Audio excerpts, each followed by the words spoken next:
Wiki rere koe ia tēnei, ko te au me I kārere take atu rā ki te rangi e tūnei, ka me I a rā ko te kira ka urangi a te moe mai rā I tua wakarere.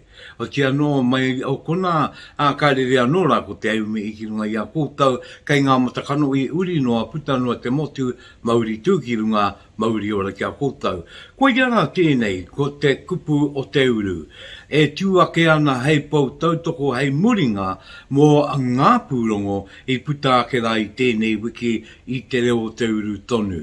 Oe no, kia maara ake rā, e tū take mai ana, ko ia tēnā ko ngā pātū wata o tēnei o ngā ōtaka ko ia rā, ana ko te reo irirangi o te korimako o Taranaki, ko ia rā, ko te reo irirangi o whānui a te tatua no rā kia ora e them I te papa I hoia, e tū pātū wata kenei.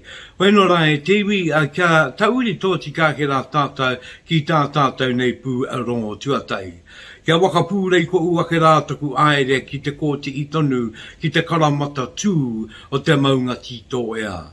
Kia marama rā taku titiro ki te au o tia no ki te au ka pupu I mai I te I kāroa, ko ia rā tērā ki te kaupapa I te ko ia ki roto waitara ko te riri me te raukura. Ko ia tēnei te wakamanawa nui ake I te maara kāoki ki ngā pakanga wenua a o tua wakarere tonui o. Ko ia rā tērā, ara kei te ko ia I waitara e tū ana ia te tau I te marama tonu o mai te kau mā uitu. E maara ake ana ki te tau ko tai mano, parurau ono te kau. Koe ra te wā tuata I paku ai te pū ki runga o waitara, ko te uakanga mai tērā o ngā pakanga o Aotearoa e mō I o tia nei. Nore rei ngāta I anō ngā uri o ngā iwi e waru, ara ki te wakamanawa roa, matea I kāroa, matea I tā o katonu, ara I ngā mātua I tūtū ai mō tātou te take I ngā rautau, ara kua ori. Kia uri ake rā ki tēnei o ngā pūrongo e kia nei ko te riri me te raukura.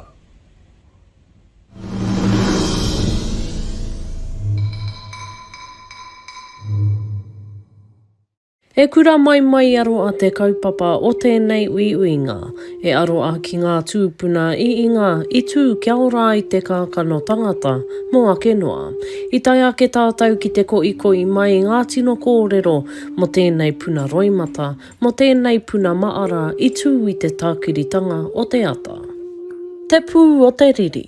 Tērā pēr ko te matu o tēnei o ngā kaupapa, ana ko te hoki maharaki o tātou nei mahi o ngā mātua o mua. I te tau kotahi mano warurau ono te kau, ki muri rā koina te paku tuatahi ki nungi tēnei o ngā pā o te kōhia, Taranaki ki te raki. Ngari anō, mo te tonga, mo Taranaki ki te tonga, nā I mua noa atu I tērā o ngā pakanga kuneina I whai wāhi o tātou nei mātua no manawa pau, no ngā rauru, ngā tirua nui anō hoki. Ki te tautoko ake te pakanga ki te kāwanatanga. Me te mōhio anō hoki ko te kāia whenua te kaupapa mātua I taua wā kia purutia, kia umaira tātou I raro te parurau o tō tātou nei maunga. Ko te rā o mai e tētihi o ngā waiata mātua nei, e hāngai pū ki tēnei rangitonu, te kaumā witu o mai kia hāpai ake te mana, ingari anō, te mana o ngā tūpuna, ingari anō he tohu anō ki tērā kia kori tātou e wareware ki tēnei rātonu. Ana ko waitara anō hoki tētihi o ngā waiata I waita tia mai rā, e te iwi, kua whai wāhi ki te rapea, te waka iri ake anō tēnei o ngā kaupapa, kia kori ai tātou e wareware tēnei o ngā kaupapa ki te pō. Ko te kō ia te pā I pako tuata I ai te pū no te kauma utu o ngā rā o mai I te taukota I mano e warurau e ono te kau. I wanake ai ngā pakanga wenua o Aotearoa whānui. I ngā wā I mua o tēnei pakanga I noho tahi I wānanga a ngā iwi I runga I roto e tete I wānanga o Manu Apau. I reira I whakatau rātou a e kore e hoko whenua. Hore te kaupapa. and koere te take mo tēnei Riri. E ko i no ngā iwi o Taranaki i ngā wakaaro o te ngākau, he oki ngā maara ki te wā o te muru me te raupatu, ki te wā i wenua o te kōia, ki whaitara. Ko te ahi te tihi o ngā tohu mātua nei, mo te ahi kārua. Koe anō hoki te pūtake o tēnei o te ahi. Nei, ka kitia mai rā, te ahi ko mohi o tātou ngai Māori, no tātou anō hoki te whenua. E tohu anō hoki tērā kia paupau ara tōna mana ki te whenua. Kia mōhio ai ngā rāwaho, kei ko nei ke, o tātou nei iwi Māori, e noho tonu ana, e pakanga ana mo te whenua te take. Ko waitara te pū o te pakanga, ko ia noho ki te rerenga kōrero waihotia mai rā e tātou nei mātua te rangitake. Engaru e tonu ana ngā kupu a te rangitake ki tēnei kaupapa. Rauru Broughton pue, te reo o te uru. Weno ka aro atu rā i tēnei wā, a rā, ko ia tērā te mumura mai o te ai. Ka rere rā ko te aupawa, ko te auai ki te rangi. E imi i atu rā ki ngā wetu taki o rangi nui e tūnei. E kura mai aro a kātuku kia rātau ki ngā tupuna i pakangai mō tātou. Wei anō rā ko ia tērā ia te tau, ana ka ngāta i ai ngā iwi e waru o roto ia Taranaki, ana ki te tuku mai aro a, ara i mua o te tākiringa o te ata. Ka tākina ko ngā ruruku, o ti anō ko ngā kawa tapu ki reira, hei mi i ki ngā mātua, hei wakamaara tonu ake ki tā rātau i tūai, ki tā rātau i kaai, ara ki tā rātau ngoi, ana i te wai a rātau. Me te e te iwi e tēnei o ngā kaupapa e tino, tā te mea, ana kei reira ngā kuia, ngā koro eke, me ngā tamariki mokopuna. Kei reira ngā waka ukinga, ngā waka reanga, e tuana i roto i te kawa tapu, ana e toro tika tuana te ngākau, ki tua ki ngā mātua. Nore e tino uinga tēnei, e mau nei, e mau tonu nei, i ngā uri, ara oroto i mai i Taranaki whānui. Nore ko ia rā tērā te pūrongo, ana kua puta ke nei i tēnei wā. Nore rā i runga i tērā, ko te ai kā ki te wenua, ka rere ko te pau, me te au o te ai, te pawa, ana ki te rangi, he mauri ora, he kawa ora e. Tēnei rā mai te kōte i tonu o Taranaki maunga. Ka titiro wake rā, oi anō ngā kano i ka iua, ka titiro wake, ka kai ngā mata, i te kōte i ara o ruapeu maunga te tū mai rā. Kei ruapeu maunga o ti anō kai o na pareparenga, tēnei o ngā pūrongo te waiake nei. Kei tēnei o ngā karangarangatanga o Ngāti Uenuku. Ko ia tērā e wenua tauri kura ko Pōkākā te ingoa.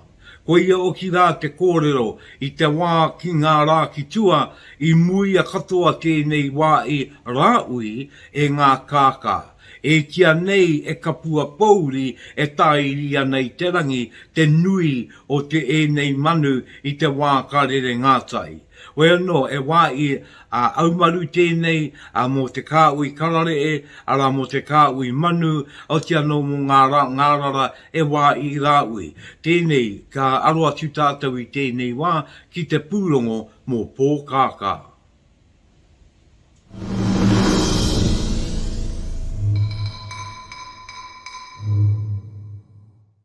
Nau mai ki te wā i wakaruru au a tai ao a Pōkākā, e 2020 eketea tōna rai, e tautoko i ana te iwi o Uenuku e te papa atawai mā te kotai miriona irakati iwa tāra kia wai mai ngā apuria konei ki tētei kaupapa tai ao.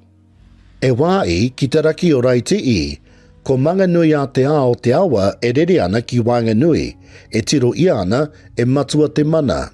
E wenua rā ui au e wakawe te ana e tōna itori, ka pō te rangi i te uua o te kākā e rere ana.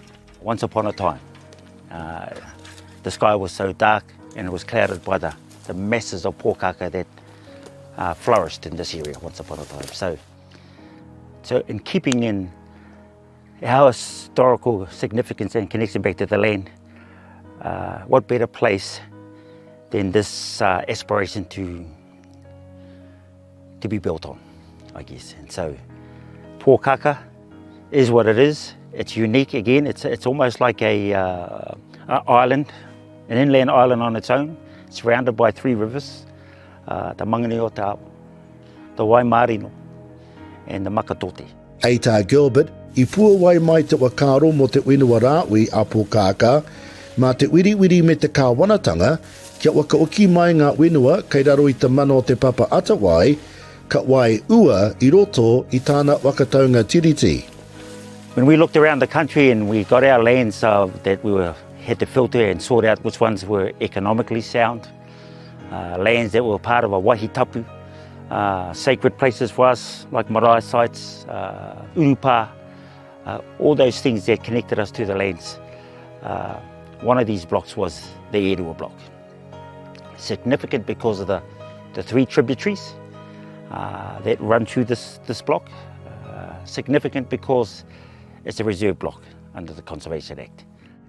E kaupapa e tautoko I ana e ngā rōpū pērā I a ngā tāngata tiaki me ngā rōpū taiao. Amazingly enough, we've had the buy-in from people like Forest and Bird, district councils, regional councils that have supported us with sponsorship of money, and of course I don't want to leave out ngā tangata tiaki. Ei tāna, e whenua kura a Pōkākā, e no o ngia ana ona ake momo. This block, REO, was one of those blocks that we ear-tagged that fitted the bill. Once it's a unique podocarp forest in the North Island. Ko te whenua rāui a Pōkākā, ko te tūmana ko ia, ka pono aia ki tāna I o aki ai, ka pō te rangi I te uua o te kākā, iriwere rerikura te reo o te uru. Ka kāriki pō whaitere ko tia te pū wai o kiuta. Ana, ko tia rā te pū, wai o kiuta. Wai o rā kia tupu nunui, kia tupu mato mai ai tēnei wā I whenua tau rekura. Koe nei ngā mai a ngā uri I tēnei wā, e waka tō ana I te aura, I te waiora, ki tēnei wā I aumaru, ana kia no o uru tapu kia uru tapu No reira kei te pūrea a tēnei wāi e o nauri, au ea tia no kei te whakakā anō I te ai a rā mumura, ana kia mumura mai ai ko te oi o tia no ko te io ki roto tonu I tēnei o ngā wāi whenua. A me te mii ake anō rā ana ki ngā rōpū e taunaki ana e tūtautoko ana I te waka ou, I te waka āhuatanga nei ana I tēnei whenua tonu o Pōkākā o tia no ei wāi aumaru, ei wāi au manu ara moroto ana mai ara I te au tapu oki e. Tēnei me iri ake rā ki te waka kia tainui. Ke eke mai ngā kāwai waka eke kia tau atu rā ki te tupuna nei kia Raukura. A ko ia tēnei tete I priimana, kaupapa priimana tēnei, o tia no I roto I te ngako take o te kaupapa e manaki I te tangata. No re kei te tū ngā pou a te kāui a priimana, ki te taunaki ake, ki te manaki ake, a ui ano I a tātou tamariki, o ti ano I a tātou tonu te iwi Māori, a I roto I a rātou nei Rautuaki. Nā runga I tērā e te iwi koia tēnei te uri o Raukura, te I primana a te waia ke nei a me ana mai whakapaoho ki te Rautuaki me te raumanaki I te iwi e.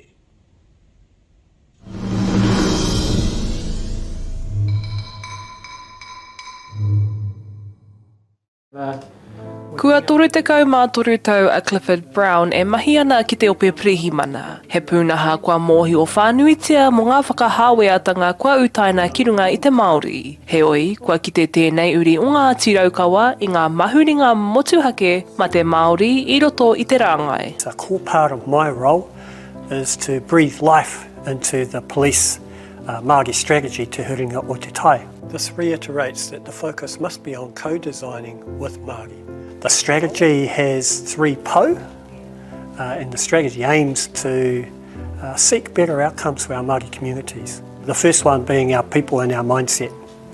So trying to get that right with our people and the way that they engage with our communities. The second pō is effective initiatives and improved practice. That's all about the way we do our work, looking at how we do our work and trying to improve those things.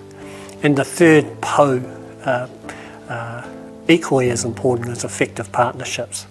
So working with our Māori communities, iwi Māori service providers and other agencies to collectively work together to get better outcomes for Māori communities. Ko taua panonitanga motuhake I roto I te hapori, ia I whakakipakipa kia rukure tō ki roto I tēnei mahi. To do good in our communities, to help our communities, and the responsibility and privilege of leadership within police, that responsibility to get better outcomes for our communities and to help our communities has certainly galvanised. Ko ia te pau Māori mo te ope prehi mana ki te tini o Maui. Hei tāna he tūranga e pupuru ana I ngā haipapa nui ma te Māori. What I've seen for Māori is that the situation or over-representation of Māori hasn't improved over time. In fact, it's gotten worse. So I'm really pleased to see that the organisation, through the introduction of the turning of the tide and more latterly Te Huringa o Te Tai, that we are looking and really pushing ourselves to seek better outcomes for Māori communities by providing options to divert whānau out of the system. Me te aha ko tā Clifford Brown, kua pīkau ake te kanorau I roto I te rāngai prihi mana.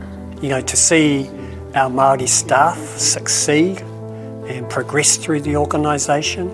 I don't think there's been a time when we've had more Māori staff in senior leadership positions in our organisation, in our history. E tū ana hoki ia ki te mura o te ahi ki tōna no marae, te wāhi I poipoi I aia, mātua rā hei kawe hoki te ohaki o tōna kuia me tōna pāpā. My marae has always been a constant part of my life. And I guess the influence of my grandmother, Rauru Brown, her work in supporting her marae and representing her people, that's rubbed off on a number of us, myself included. And my dad has been, or was a trustee of our marae for almost 60 years. And I guess I've continued on with that work. It is a privilege to serve our people. And if I've learnt one thing from my kaumātua, that's it. That there's a privilege and responsibility to look after, to serve, and to leave something for future generations. Nā te pīkautanga o ngā Māori ki roto I te rāngai prihi mana e mana ko nui ana Clifford Brown ka ki te hoki I te whakahekenga o ngā tauranga o ngai Māori e raru ana I raro I te ture. Regan Paranihi, te reo o te uru.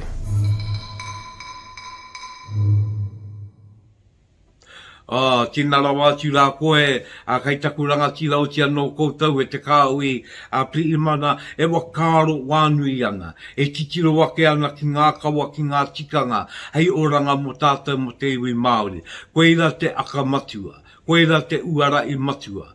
Koia rā tērā, kei reira ngā mātāpono, kei reira ngā uara, hei tau kia ki rā ia tātou I te iwi Māori. Kia no o mai, ko ngā kawa, kia no o mai, ko ngā tikanga, awe anō ai raumanaki ake ia tātou, are ake nei. No re e mi I ake ana ki te kaupapa, ranga tira, ana e kaupapa tau tiaki, tau aroaki, ana I te tangata ia tātou, ana ka pūare ware mai ai he roto I tēnei au. Nore e te kāui piri mana o te anō kei te uri o Ngāti Raukawa ki ngā rawa ati koe me te maara ake ki o kōrero ana kua no o mai ko te marae tonu ko ia tō tā uu. Ko te marae tonu te ukai pō e tau ngai nei ia koe. Nore e te kāui piri mana tēnā rawa ati koutou I tēnei wakaro nunui.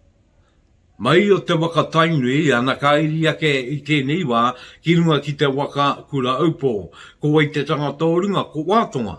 Ana ka eke mai a wātonga, I ngā kāwai mai a wātonga, ka tau atu rā kia te tupuna nei, kia rangitāne. Kei te papa I oia, tēnei o ngā kaupapa te wai ake nei. He pūrongo mo te manaki tū, ara te rau manaki tonu, I te tuna. Ana, I te tuna, ki tēnei wā me tauiri ake rā tātou ki te pūrongo.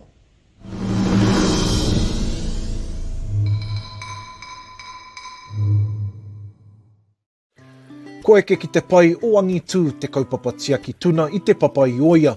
I toa whakaihuaka te kaupapa nei, I tētahi taonga nui, mo tōna pai ki te whakatakato māhere Rautaki, me te mahi nui a ngā kai whakatakato Rautaki anō hoki. Pretty blown away really that we were even in the running, let alone coming away with a result. As you'll probably see from the correspondence around that we were punching above our weight, but yeah, in a totally different weight class. If we were using boxing analogy, to come away with the result in an international forum like that is totally amazing. He ai kia Paul Horton, te āpiha tia ki tai au, I tāne nui ārangi o Manawatu, te ao tūroa, ko tāna e whakahihi ana ia, I te taumata kua ekea, e te kaupapa nei, I te wā poto. The award side of it was not really in our thinking when we developed the concept for the urban eels with Gordon Consulting, and all kudos to Fiona Gordon, the director of that consultancy, and her drive and determination to get the urban eels as a built landscape off the ground, but also it was her drive that secured the funding and then her initiative to take it to the planning process, because she's sole operator of that. He hononga tapu tō tēnei kaupapa ki te ao Māori me te tai ao.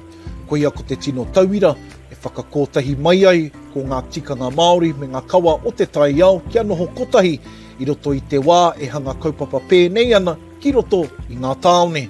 So the function of the sanctuary and sort of its progression into that planning landscape came about Fiona, like I say, it was her initial idea that she wanted somewhere in Palmerston North that would engage, or a project that would engage with the community or enable the community to engage with nature.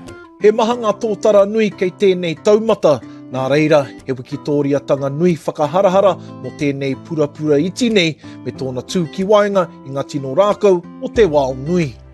Pulled off fairly amazing award there. In that space we were up against the revitalisation of Hamilton after the expressway that has now disconnected a number of their satellite communities from Hamilton. So there was a iwi engagement in that process. The other one was the intensification of and redevelopment of Wellington City. So like I say, they were big projects, and so for a small project like ours to even feature, let alone come away with an award, was fairly amazing. I tēnei wā tonu, e kotahi rau ngā tau te roa kia tai ngā tuna ki o rātou pakeketanga. He wai, mā ngā tauawhitanga te hapuri ki te tuku kai ki ngā tuna, ka pakeke haere rātou I roto kē I te 20 tau. Te mehemi te reo o te uru. Koia. Nore te tuna kami ake au kia koe. Te uri āmuru, te uri a tangaroa. Karanga mai la koe e te tuna ana e ngātahi nei te kaupapa tangata, te ira tangata ki te rau tiaki a koe, o te ano I tō tai ao tonu. No re ka tika kia tuku mi atu rā kia koe e te tuna, ko koe rā tērā, he tupu no te wai, no re ko koe rā tērā e te tupu nei te tuna.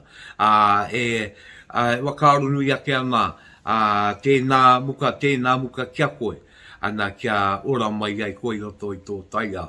Wa tia nora kia kōtau rā kei te kaupapa tangata a tēnā kōtau. Tēnā kōtau e tau ki aki nei tēnei taonga a tātou te tuna. E tino taonga tērā. Me taku titiro atu ki tēnei pūrongo, ka tai te maia. Te mai o ngā wakaro. Ana e pua o mai ana. Ana ki te wakakota e mai ai I ngā mātanga. A ki ai te ata poi te tuna te ata romi te tuna kia tupu nunui kia pai ai tōna oranga. Ka tai te kaupapa pai. Koe nei ngā kaupapa e tiwi. E ari te mea kaupapa mo te kaupapa tangata ana engari e kaupapa oki ko titiro tonu ki tō tātou tai ao. Ko ia tēnei, ko ngā pūrongo kua puta nei I te reo o te uru, ana e raumana ki tiana, e maruana e te kupu o te uru.